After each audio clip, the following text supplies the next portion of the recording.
प्रसंग क्रमांक 19 आसक्ति दलित स्वरूप विवेक।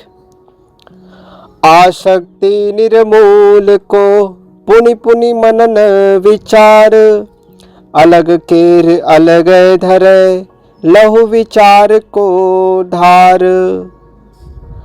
आसक्ति को उखाड़ फेंकने के लिए बारंबार वास्तविकता का चिंतन और विचार करना चाहिए।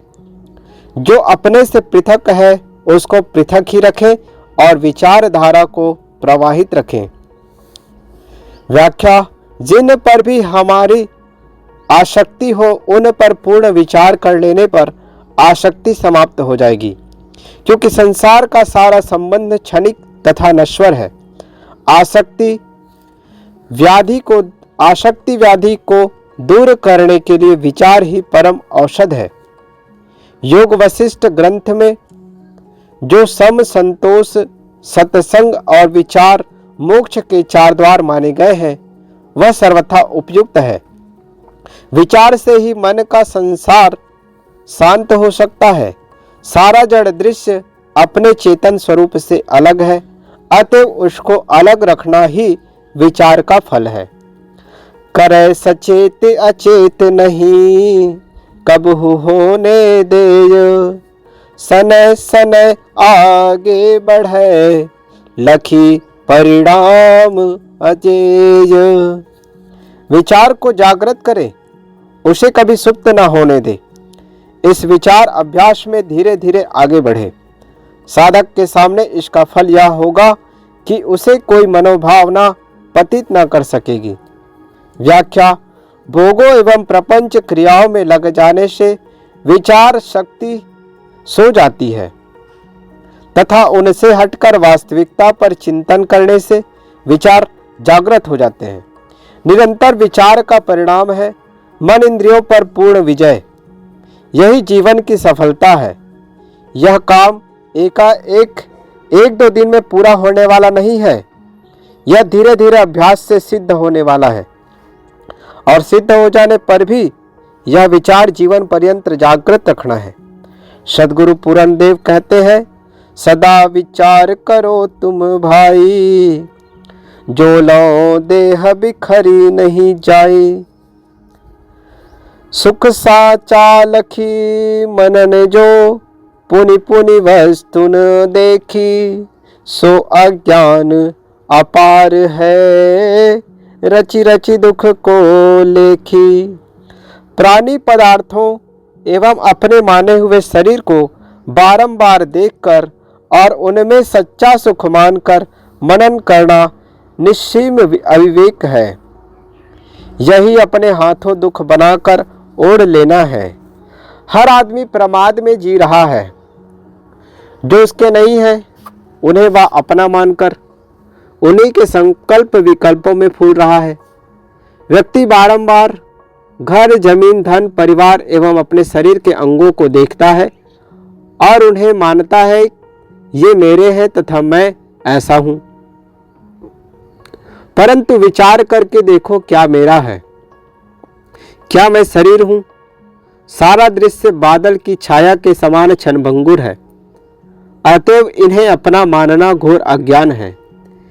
चेतन स्वतः अछेद पद, घट बढ़ रहित प्रकाश, बिन माने तेहि के विषय, कबहु न दुख को भास। चेतन अजन्मा अखंड स्वरूप निर्विकार और ज्ञान मात्र है। यही वह जड़ पदार्थों में अहंता ममता न करे तो कभी उसे दुखों का अनुभव न हो। व्याख्या: व्यक्ति का अपना असली स्वरूप अजर, अमर, अखंड, निर्द्वंद्व एवं महाशांत है। वह देहोपाधि में मन द्वारा मान कर दुखी सुखी बनता है। यदि मानना छोड़ दे और अपने स्वरूप में ही स्थित रहे तो उसे दुख का लेश भी ना हो। वह दुख सुख से परे महान शांत स्वरूप है। जब जीव ही पारख मिले, तब मानव भ्रम नाश, मानव के संहार हित तट ही साज निवास।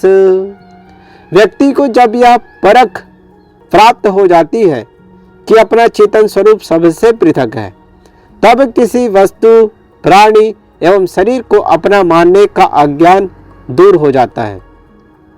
सारे अहंकारों को विनष्ट करने के प्रबल साधन विवेक विचार मनुष्य के हृदय तट में ही विराजमान है। व्याख्या: दिशा भ्रम से चकराकर विपथ में जाते हुए व्यक्ति को जिस प्रकार कोई समझदार व्यक्ति दिशा ज्ञान करा दे और वह तुरंत अपने गंतव्य की ओर चल पड़े, उसी प्रकार स्वस्वरूप को न जानकर व्यक्ति जड़ देह गेह आदि में ही अहंता ममता कर रहे हैं। परंतु विवेकी सद्गुरु द्वारा जब वे जगा दिए जाते हैं, तब वे संसार से मुड़कर स्वरूप देश की ओर चल पड़ते हैं। यह शक्ति विवेक विचार है और वह स्वयं वह सब मनुष्यों में विराजमान है। केवल उन्हें योग्य सद्गुरु मिलना चाहिए और उन्हें उनकी बातों पर ध्यान देना चाहिए। खोजी मिलावे और कोई या आप लखी हेरी, बिन साचा सोना मिले तहाँ बहुत अरु झेरी। स्वरूप बोध बंधन निवृत्ति के साधन तथा स्थिति की रहनी, इनकी तलाश करके चाहे सद्गुरु मुमुक्षु के सहयोगी बने या मुमुक्षु के स्वयं में विवेक वैराग्य की प्रबल शक्ति होने से वह स्वतः इन्हें खोज ले, इतना निश्चय है कि बिना सच्चा हृदय हुए ये नहीं मिल सकते, क्योंकि इस पथ में पर्याप्त उलझने हैं। व्याख्या: सद्गुरु कबीर ने कहा है, बहुबंधन से बांधिया एक बिचारा जीव, केवल छूटे आपने की रे छुड़ावे पीव। गुरु की अपेक्षा बिना जो यह काम स्वतः कर लेता है, वह कोई दुर्लभ पुरुष होता है। शेष तो गुरु आधार में आगे बढ़ सकते हैं। आयु, जाति, अधिकार, मर्यादा, मान बढ़ाई, सांप्रदायिकता, धन, परिवार, अबोध, मानसिक विकार, अनेक रोड़े इस कल्याण पथ में मिलते हैं। जो सच्चे हृदय से मोक्ष का इच्छुक होगा, वही इस पथ पर चलकर पार पा सकता है। यही ते गुरु मग मुख्य है, जानि रहो ते ही माही, वह उन्माद न अंध वह इत उत भरमी रहाही। इसलिए दुखों से सर्वथा मुक्त होने के लिए सतगुरु का मार्ग ही मुख्य है। यह जानकर उसी में चलो, अहंकारी एवं अविवेकी बनकर इधर उधर मत भटको। व्याख्या: जिस मार्ग में चलने से संसार शरीर का मोह क्षीण हो, वही गुरु मार्ग है। यह संसार का मोह, यह संसार की अहंता ममता ही पीड़ा देती है। इससे छूट जाने पर व्यक्ति परम मंगलमय है। अभेद करे बरताव नहीं, जहाँ यह कर सक यंग, दोनों चले संहारे के अपने अपने ढंग। जहाँ एक दूसरे की ओर खींच जाने का भय है, जैसे पराई स्त्री पुरुषों या साधक साधिकाओं के लिए किन्हीं भी स्त्री पुरुषों से मर्यादाहीन व्यवहार न करे। स्त्री पुरुष अपनी मर्यादा में सावधान होकर चले। व्याख्या: व्यक्ति का मन अनादि काल से विषय आसक्त है। वह साधना एवं मर्यादा में चलकर ही निर्विषय रह सकता है। मिथ्या ज्ञान और धर्म के गर्भ में अमर्यादित व्यवहार करके लोग पतित होते हैं, इसलिए सावधान। ओढ़न पहिरन उटंग करी, उटंग करे व्यवहार, हसब हसाउब छोड़ के तन मन दुखन विचार। वेशभूषा और व्यवहार सरल, सादा तथा संक्षिप्त रखो। रसिक भावना पूर्वक स्वयं हंसना तथा दूसरे को हंसाने की क्रिया छोड़कर तन मन के दुखों पर विचार करो। व्याख्या: ग्रंथकर्ता का अभिप्राय यह नहीं है कि कभी हंसी आ जाना पाप है। भाव यह है कि विषय उत्तेजना के लिए रसिक भाव पूर्वक हंसना तथा दूसरे को हंसाना गलत है। रजोभाव पूर्वक हंसते हंसाते रहना साधक का काम नहीं है। वैसे प्रसन्न और खुश दिल रहना मानव का एक महान गुण है। हंसी वेग को लक्ष्य लखी, करे कठिन दुख यादि, दोनों को संग्राम करी, करे हंसी ब्रह्मवादी। रजोभाव पूर्वक या निरर्थक जब कभी हृदय में हंसी के प्रवेग की संभावना हो, तब साधारणतया शरीर यात्रा में घटने वाले भयंकर दुखों का स्मरण करें। इस प्रकार दोनों का संयोग कर देने से भ्रमपूर्ण हंसी का वेग शांत हो जाएगा। व्याख्या: उपयुक्त विचार कोई दकियानुसी धारणा या व्यक्ति को कुंठाग्रस्त करने का उपक्रम नहीं है, अपितु व्यर्थ छिछलापन एवं प्रमाद को दूर कर अंतरतम में उतरकर जीवन के वास्तविक मूल्यों पर गंभीरता पूर्वक विचार करने का स्पष्ट निर्देश है।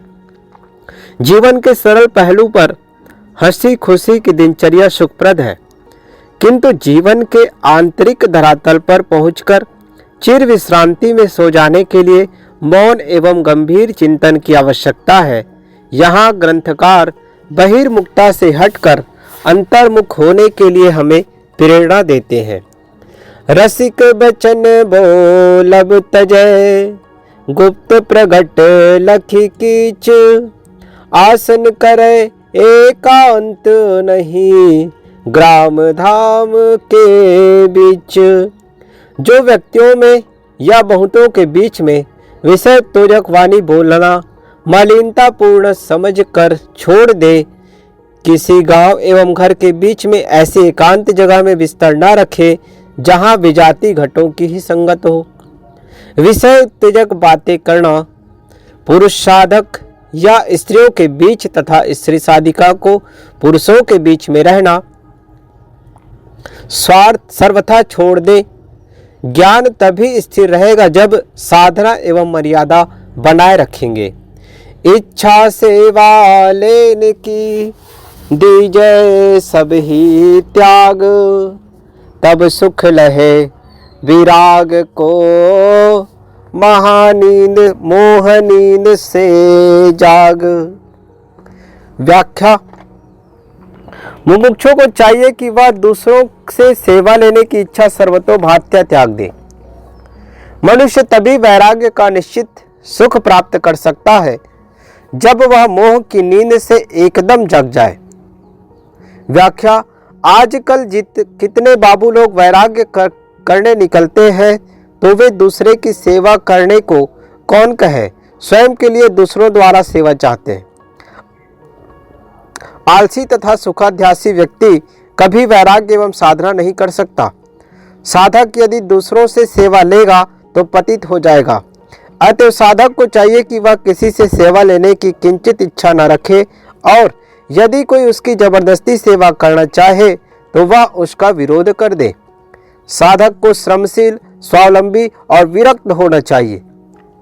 परिपक्व एवं सिद्ध पुरुष ही को दूसरों के कल्याण के लिए अनिश्चित सेवा लेनी चाहिए। यदि व्यक्ति इसी जीवन में निष्कंटक जीवन मुक्ति सुख चाहता है तो उसे मोह नींद को एकदम भंग करके स्वरूप ज्ञान में जाग जाना चाहिए। प्रसंग क्रमांक 20, प्रतिष्ठा की खुशी और मान का छेदन। मान पाए मन में खुशी, मानी बड़ा मैं आप, छोट भया सबसे अधिक, नेकू नहीं संताप। मान सम्मान पाकर मनुष्य स्वाभाविक मन में प्रसन्न होता है और वह अज्ञानवश मान लेता है कि मैं स्वयं दूसरों से श्रेष्ठ हूँ। यद्यपि वह अहंकारवश अपने अत्यंत छोटा हो गया, सबसे अत्यंत छोटा हो गया, तथापि प्रमादवश उसे अपने इस घोर अज्ञान पर थोड़ी भी ग्लानि नहीं होती। व्याख्या: मनुष्य मात्र के लिए और कम से कम साधकों के लिए मान पूज्यता विष से भी भयंकर है। अधिकतम लोग भक्त, साधक और साधु बनकर समाज से अपनी सेवा पूजा करवाने का अधिकार समझते हैं। ऐसे साधक सेवा पूजा पाते पाते उसी के कीड़े बन जाते हैं। ऐसे लोगों को सेवा पूजा मान सम्मान पाने की इतनी भूख बढ़ जाती है कि उन्हें हर जगह इनमें कमी दिखती है। ऐसे लोग हर क्षण क्षोभ के शिकार बने रहते हैं। जगत हो या वेश, दोनों संसार है और इसकी मर्यादा तथा मान सम्मान पाकर अपने को श्रेष्ठ मानना महान अज्ञान है। कोई अधिकार जनसेवा के लिए तथा मर्यादा व्यवस्था के लिए है, अहंकार करने के लिए नहीं। किंतु अधकचरे लोग अधिकार और मर्यादा तथा उसके संबंध में मान पूज्यता पाकर प्रमाद के रूप बन जाते हैं। इसलिए संसारी अहंकार में भूले ही हैं, वेशधारियों में भी अधिकतम लोग अहंकार की गठरी बने बैठे हैं। साधक को चाहिए कि वह अपने लिए मान पूज्यता की इच्छा न रखे, श्रेष्ठ पुरुषों को सम्मान दे, उनकी पूजा करे, स्वयं अपनी पूज्यता से दूर रहे। यह तुच्छ मान पूज्यता का मोह ही साधक साधुओं, गुरु महंतों एवं आचार्यों में वैर विरोध घृणा आदि करवाता है। यह सारहीन मान पूज्यता का राग मनुष्य एवं साधक को उसके लक्ष्य से गिरा देता है। धसत जाय दुख में चला, अहंकार दुख छूट, यही ते कौन नदानपन, समुझित जो दुख घूट। मान सम्मान का इच्छुक व्यक्ति दिनों दिन दुखों में डूबता जाता है, परंतु उसको मद रहता है कि मैं दुखों से मुक्त हो रहा हूं। इससे बड़ा अज्ञान क्या होगा। अतएव हे कल्याण इच्छुक, मान मद रूपी दुखों का कुल्ला जो हृदय मुख में लिए हो उसे छोड़ दो। व्याख्या संसार में अनेक प्रकार की नींद है। व्यक्ति अपने को छोड़कर जहाँ कहीं भी आसक्त होता है वहाँ उसकी नींद शुरू हो जाती है। जिससे मान पूज्यता की आसक्ति हो जाती है उसके लिए वही नींद हो जाती है। और निद्रित व्यक्ति शुद्ध बुद्ध खोए रहता है, वह निरंतर दुखों का पात्र बनता जाता है, परंतु मान पूज्यता के फुलावे में वह अपने बंधनों को नहीं देख पाता। जेते हो अभिमान मन और ममता को ध्यान, उन्नति में तिसकी लगे सतपुरुषार्थ न भान। वह ऐसी क्रियाओं की उन्नति में लगता है जिससे उसका अभिमान बढ़े और मन में ममता का जाल फैले, जिससे मोह नींद भंग हो। ऐसे सदपुरुषार्थ करने का होश हवास उसे नहीं रहता। व्याख्या निद्रित व्यक्ति स्वप्न के राज्य में तो रहता ही है, जो मान बढ़ाई की निद्रा में है वह जहां जाता है ऐसी बातें करता है जिससे लोग उसे महान समझकर उसकी सेवा पूजा करे तथा उसे सम्मान दे। वह सम्मान पूजा पाने के लिए दीनता भी स्वीकार कर लेता है। वह हर समय अपनी श्रेष्ठता एवं पूज्यता का स्वप्न देखता रहता है। सारी अहंताएं एकदम मिथ्या है, अतएव उन्हें सर्वथा छोड़ देना, जाग जाना है। परंतु ऐसा सदपुरुषार्थ वह नहीं करता। तम समुद्र तहि को लखो, सावधान मति मान, नहीं नीचे गिर जाओगे, सफल न ध्येय लहान। हे बुद्धिमान, जागृत हो जाओ। मान पूज्यता की भूख को अंधकार का समुद्र समझो, अन्यथा नीचे गिर जाओगे और जो तुम्हारा लक्ष्य कल्याण की प्राप्ति है वह सफल न होगा। व्याख्या अचानक क्षण में श्वास छूट जाता है और सारा खेल समाप्त हो जाता है।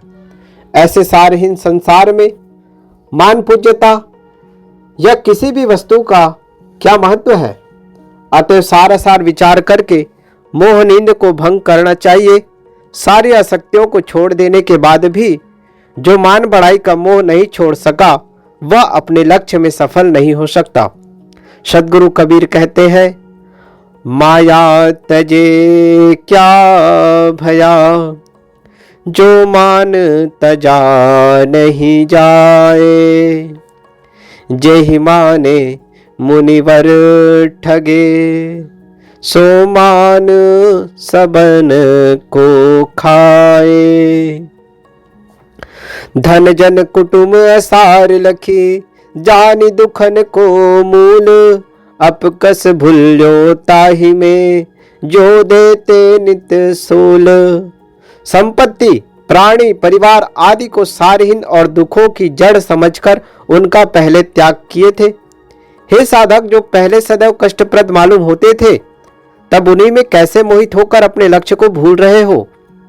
व्याख्या: मान बढ़ाई और पूज्यता में क्या मिलता है? धन, मनुष्य और प्रशंसा ही तो। परंतु ये कितने दिन के साथी है। ऐसी स्वप्नतुल्य क्षणिक वस्तुओं में अपनी स्वरूप स्थिति को भूल जाना घोर प्रमाद एवं महामोह निद्रा नहीं तो क्या है। अतएव सावधान। पूजा सेवा पाय जो, होए खुशी नहीं लेस। वही गुरुन के गुरु है, मन के शत्रु हमेश।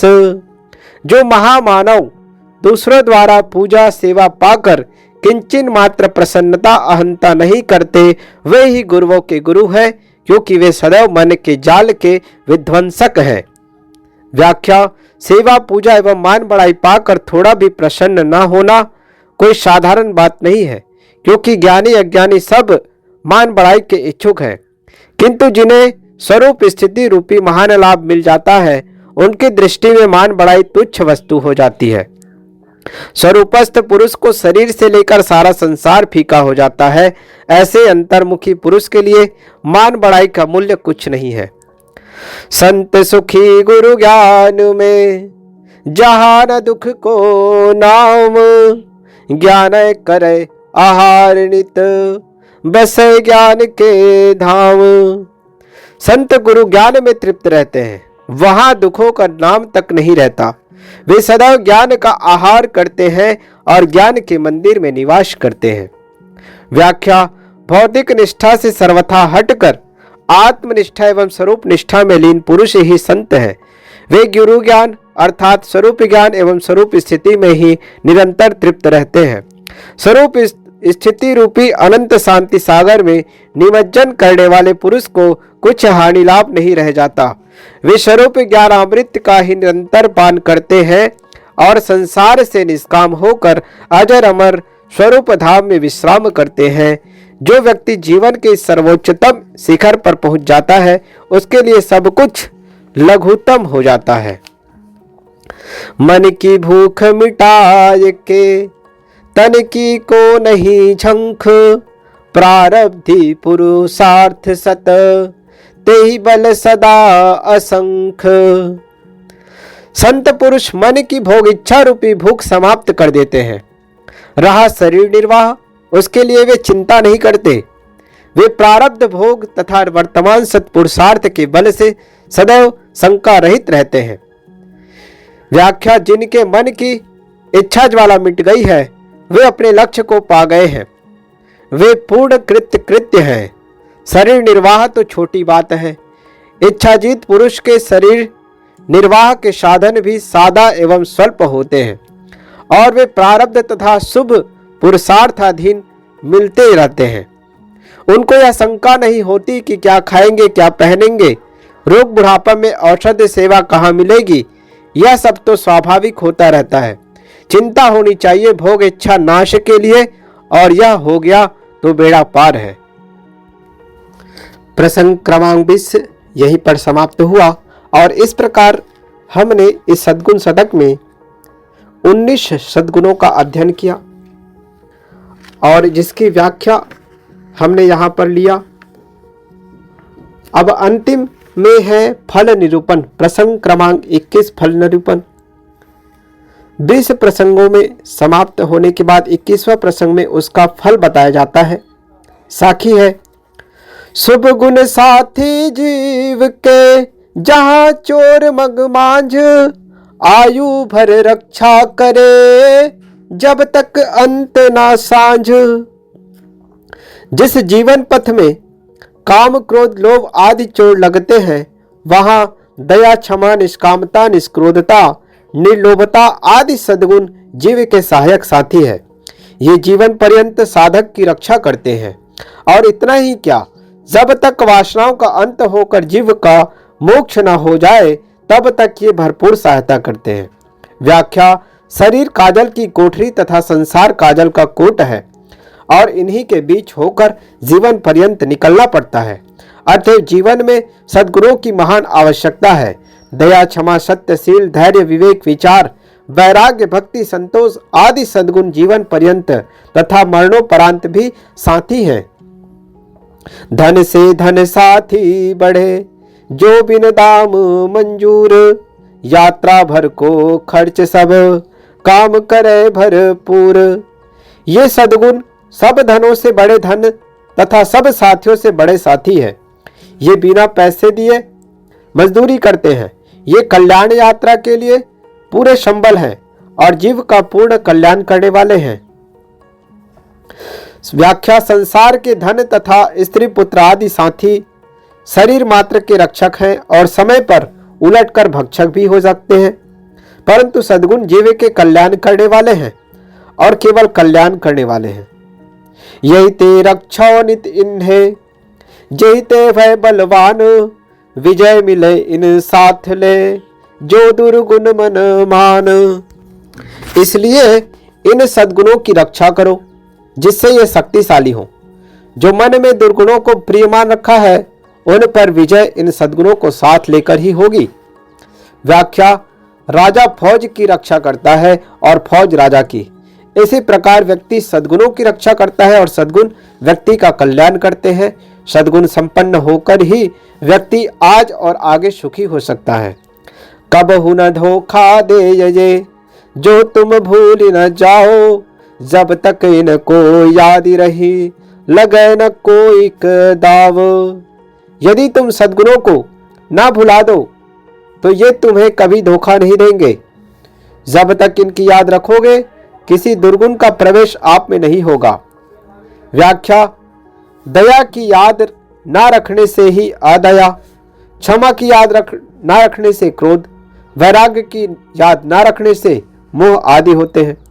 यदि सद्गुण याद रहे तो दुर्गुणों की गुंजाइश ही नहीं और दुर्गुण रहित तथा सद्गुण युक्त जीवन परम मंगलमय है। परिगुणी अर्थ विचार करी, इन सम अंतः कर्ण, प्राप्ति होए नहीं ते ही कहूँ, जो दुख मन की जड़। पूर्व कथित सद्गुण शतक जैसे प्रसंगों का पठन, मनन और अर्थ विचार करके उसी के समान अपने अंतःकरण को बनावे, ऐसे व्यक्ति को कहीं और कभी भी जगत के दुख और मन की जलन प्राप्त नहीं होगी। व्याख्या: संतों का सत्संग करके, सद्ग्रंथों का पठन करके और हृदय में विचार विवेक करके जो उसी के समान अपने अंतःकरण एवं जीवन को बना लेता है वह दुखों से मुक्त हो जाता है। यह धन खोवे नहीं कहूँ, चोर सके नहीं लूटी, बाटी सके नहीं या ही कोई, जल्दी गहो अटूटी। यदि अपनी ओर से असावधान न हो तो यह सद्गुण धन कहीं खो नहीं सकता।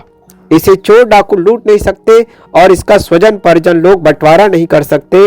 अतएव इसे शीघ्र और अखंड साहस के साथ ग्रहण करो।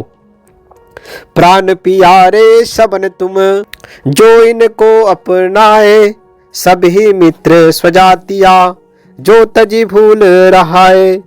यदि तुम सद्गुणों को सम्यक रूप से ग्रहण कर लो तो सबके प्राण प्रिय बन जाओगे। यदि भूल छोड़ दिया जाए तो सब जीव अपने सजाती मित्र ही हैं।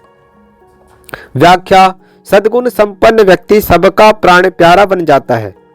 व्यक्ति भूल से ही किसी को शत्रु मानता है। यदि वह भूल छोड़ दे तो कौन शत्रु है? सब जीव सजाती है, सब मित्र है। अपने आप मित्र सब, अपने आप शत्रु सब, अपने आप मित्र, शत्रुण अंत कोई कहूँ, जो पद प्राप्ति पवित्र। व्यक्ति दुर्गुणों को ग्रहण कर स्वयं अपना शत्रु है और सद्गुणों को ग्रहण कर स्वयं अपना मित्र है। यदि मनुष्य सद्गुण युक्त शुद्ध जीवन व्यतीत करे तो उसका कोई शत्रु नहीं है। व्याख्या: जो निरंतर अपने दोषों को देखकर उन्हें निकालता है और सदैव अपने आप को ही गढ़ता, बनाता और संवारता है, वह सद्गुण संपन्न व्यक्ति सर्वत्र आदर का पात्र होता है। जो भूलवश उसका विरोध करता है वह भी उसकी विशेषता को हृदय से जानता है। सुगम मार्ग सबके लिए मनुष्य मात्र के हित, पढ़ लही देखे आप जब तब ही होए सचेत। ये सद्गुण मानव मात्र के लिए कल्याण के सरल मार्ग हैं। व्यक्ति ऐसे प्रसंगों एवं ग्रंथों का पठन मनन करके जब स्वयं समझता है तभी वह सावधान होता है। व्याख्या, यज्ञ, वेद पाठ, नाम स्मरण, तीर्थ सेवन, देवार्चन आदि मन को बहलाने के तरीके हैं। कल्याण का सीधा और सार्वभौम मार्ग सद्गुण सदाचार ही है। इस प्रकार प्रसंग 21 फल निरूपण यहीं पर पूर्ण हुआ। विनय छंद अध्ययन करेंगे हम। दर्शा दिए गुरु मग मुझे, जिससे सकल दुख अंत हो। जल्दी चले निज मग तरफ, नहीं देर करी भरमंत हो। कब से पचे तन स्वार्थ हित, जिसका न कुछ भी अंत हो। अब तो सजग रहनी रहे, गुरुदेव दे निज मंत्र हो। उपकार गुरु का है अमित, पर खाए सब ही तंत हो। पर खाए सब ही तंत हो। जिस पर चलकर हमारे सारे दुखों की समाप्ति हो जाए, ऐसे पथ को गुरुदेव ने दिखा दिया है। अब हम शीघ्र अपने पथ पर चले, विलंब करके ना भटके। शरीर इंद्रियों के भोगों के स्वार्थ में पड़कर हम कब से पचते रहे, जिसकी कोई सीमा नहीं। अनादि काल का समय बीत गया। सद्गुरुदेव ने ऐसा उपदेश दिया कि अब तो जाग कर जिए, सावधानता पूर्वक रहनी में रहे। अतएव गुरुदेव का उपकार असीम है। उन्होंने सभी बंधनों को परखा दिया है। सद्गुण शतक पूर्ण हुआ। अंतिम फल रूप छंद। नित्य दुर्गुणों के बीच में जो हम अनादि काल से, पाजा अनंतो कष्ट हा, पुनि पुनि घसे विष व्याल से। यह देखी जन की ओ दशा, यह देखी जन की ओ दशा, द्रविदिन बंधु दयाल से। सद्गुण शतक निज मंत्र दे, हर द्वंद्व दुख निज हाल से।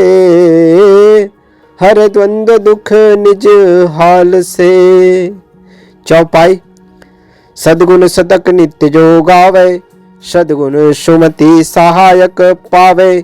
मुक्त दशा निर्विघ्न रहावे, जीवन जन्म सफल करी लावे।